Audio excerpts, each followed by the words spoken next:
morning, class. Thursday, our big read.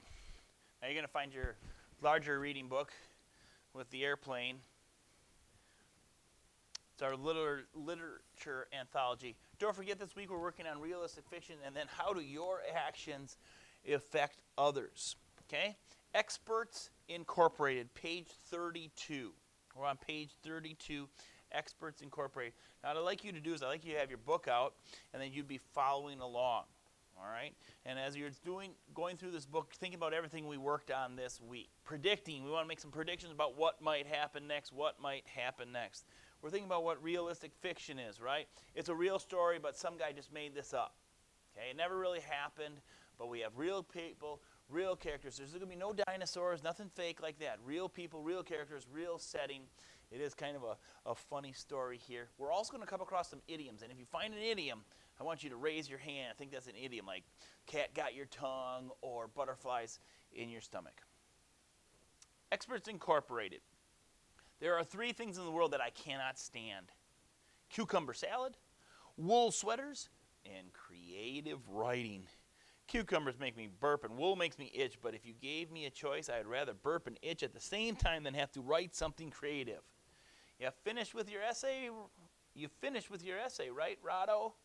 My friend Lucas asked me as we walked towards school together early one morning. I hesitated. Lucas is my best friend, and we always shoot straight with each other. Now, you think they actually go out and shoot baskets straight, or they go shoot their BB guns or their Nerf bullets straight? No, that's an idiom. It means they always tell the truth with each other. Yeah, I finished it, I said.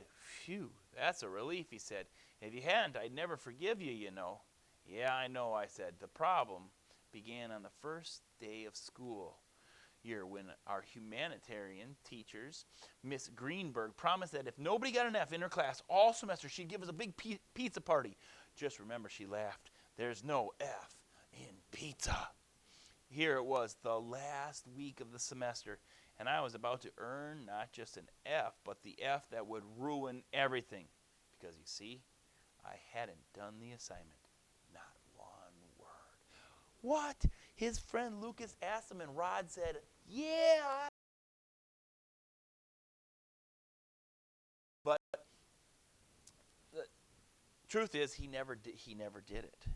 Well, let's make some predictions. Do you think that he's going to get it done? Do you think he's going to earn the F? Do you think they're going to have a pizza party or not? Turn the page. As we rounded the corner and headed up the block towards school, Jeremy and Russell, 2 of our friends from class, caught up with us. You guys did the assignment, right? Russell asked us. Yep, Lucas answered for both of us. How about you? Of course, said Jeremy. What do you think? What do you think we look like? Idiots? I can taste the pepperoni already. Last year's class got a party and somebody told me she let them have all the soda they wanted too. When I get nervous, I sometimes get hives on my neck. I could feel one beginning to prick up underneath my collar. Okay, so he's super nervous because now he lied to his friend, and his friend now told that lie to other people, so they all thought he got his work done when he didn't. So there he is, Rado, with the hive on the back. What profession did you pick? Lucas asked. Doctor, said Jeremy, because they get to save people's life and stuff. I picked truck driver, said Russell. They get to travel and eat at diners. I love diners, but my mom says they're too greasy, so we never get to go. What about you, Lucas? I'm going to be a star pitcher for the New York Yankees, he said. Man, can you imagine get paid to play baseball? The assignment had been to write an essay about what you wanted to be when you grew up. Sounds easy enough unless you're like me and have no idea what you want to be. No matter how hard you try, you can't even think of one thing that feels the least bit right. I bet all the girls are going to say they want to be teachers because they know Miss Greenberg will eat that up with a spoon. Now, is she really going to eat their assignments with a spoon? Can you imagine that? You turn in your homework and I eat it with a spoon? No, eat that up with a spoon is it's an idiom, meaning, they're just saying that to make the teacher happy. Russell said with disgust. Yeah, probably, Lucas agreed. So what did you pick, Rado? He asked, turning to me. We were just starting up the steps of the school when a familiar cry went up from the playground. Hey, look, everybody. There goes Mucus. Hey, Mucus. Now, they changed his name from Lucas to Mucus because they rhyme. And so somebody from the playground was making fun of this poor Lucas. Lucas blushed and hung his head as we walked up the steps into the building. It happens to him all the time, poor guy. He has one of the worst names. Not only does Lucas rhyme with mucus, but even if you shorten it to Luke, you're still in trouble because then it rhymes with puke. He's been tortured his whole life on account of his name. Which kind of makes me wonder, Experts Incorporated, what that has to do with names. Well, let's turn the page. Page 36. Having a bad name is something Lucas and I have in common, and probably part of the reason we became friends all the way back in the first day of kindergarten. My name is Rodney Curtin. My parents and my teachers call me Rod. My friends call me Rado. My sister, who's only 2, calls me Rah-Rah. It's kind of funny when kids can't talk. Rah-Rah. Rodney Curtin may not be the greatest name in the world, but frontwards like that, it's not so bad. The thing is, at school, they always call out your name for attendance. They say it backwards. Lucas Bromberg becomes Bromberg Lucas. Samantha Smith becomes Smith Samantha. Unfortunately, I became Curtain Rod. Now, a curtain rod is something that holds the curtains up above the windows. And so when you kind of say that, curtain rod, I'm here today, sounds kind of funny. That's bad. As we made our way down the hall to homeroom, I felt sorry for Lucas on account of the teasing, but secretly I was relieved that he had forgotten the question he had asked me. How was he going to take it when he found out that I hadn't done the assignment? After she took attendance, Mrs. Greenberg, we have her for homeroom as well as humanities, announced that she would be collecting our papers after lunch. There's still hope left. All I have to do was come up with an idea between now and then, scribble it down in time and hand it in with the others, and maybe I wouldn't ruin the party after all. The problem was, I still didn't have any idea. Now, if you look at that picture there, that's a curtain rod, probably holding up a shower curtain, a curtain rod. Rado, his last name is Curtin Rod. What do I want to be? I asked myself. Come on, Curtin, think. I thought about it during math, history, and science lab. But with lunchtime only minutes away, my mind was still a complete blank. The only thing I could think of that I wanted to be was someone else. Someone who had written the stupid essay already. As I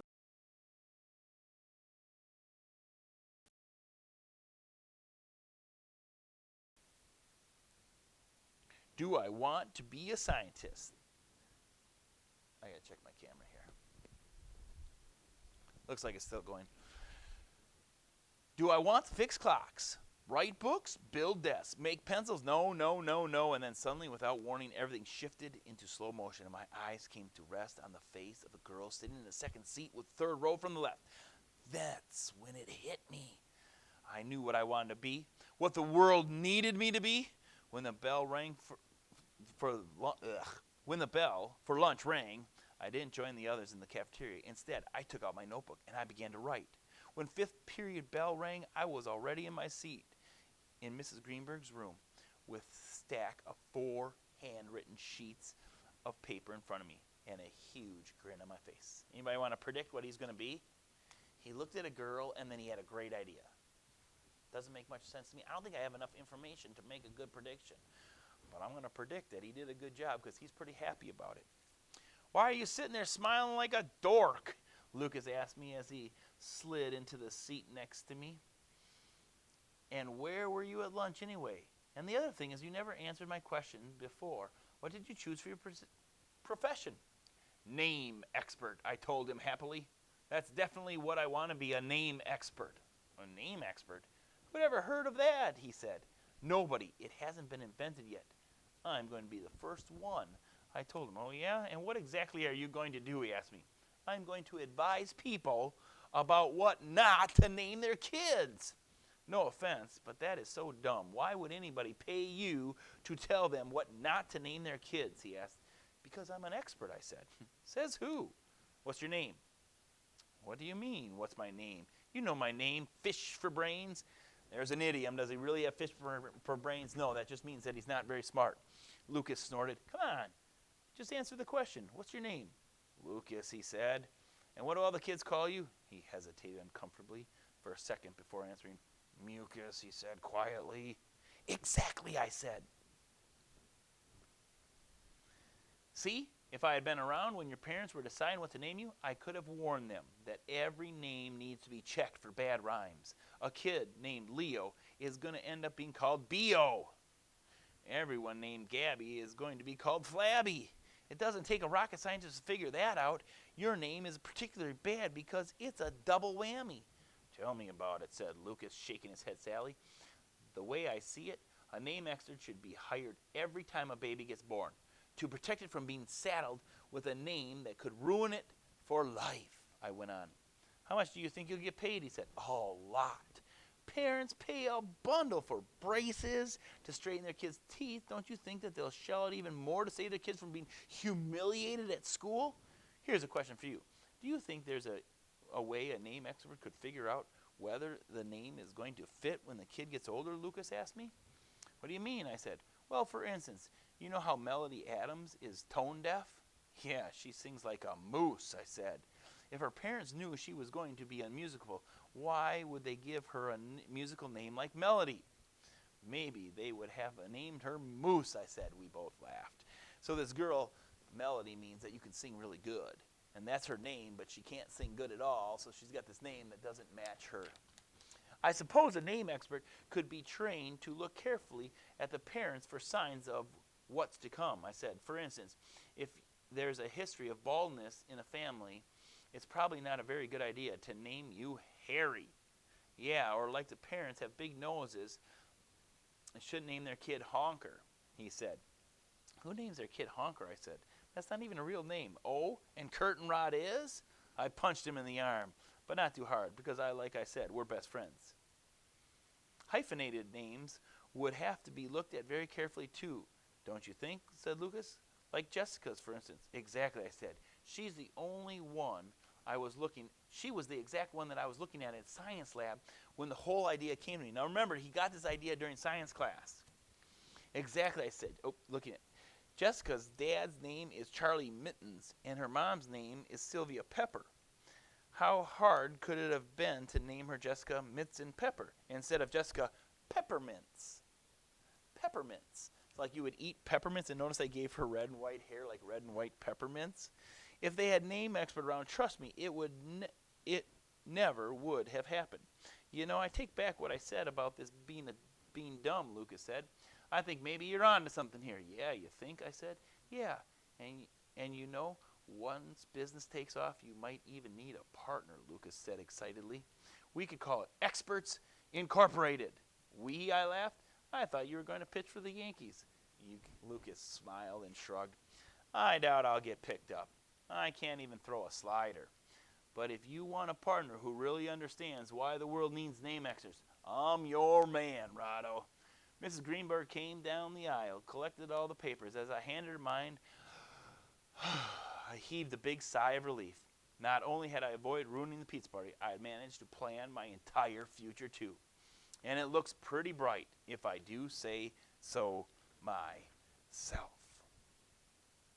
That's our story for today. Kind of like it. Now tomorrow we're going to take a look at that story and we're going to use it to do a little bit of an assignment. I'll see you on Friday.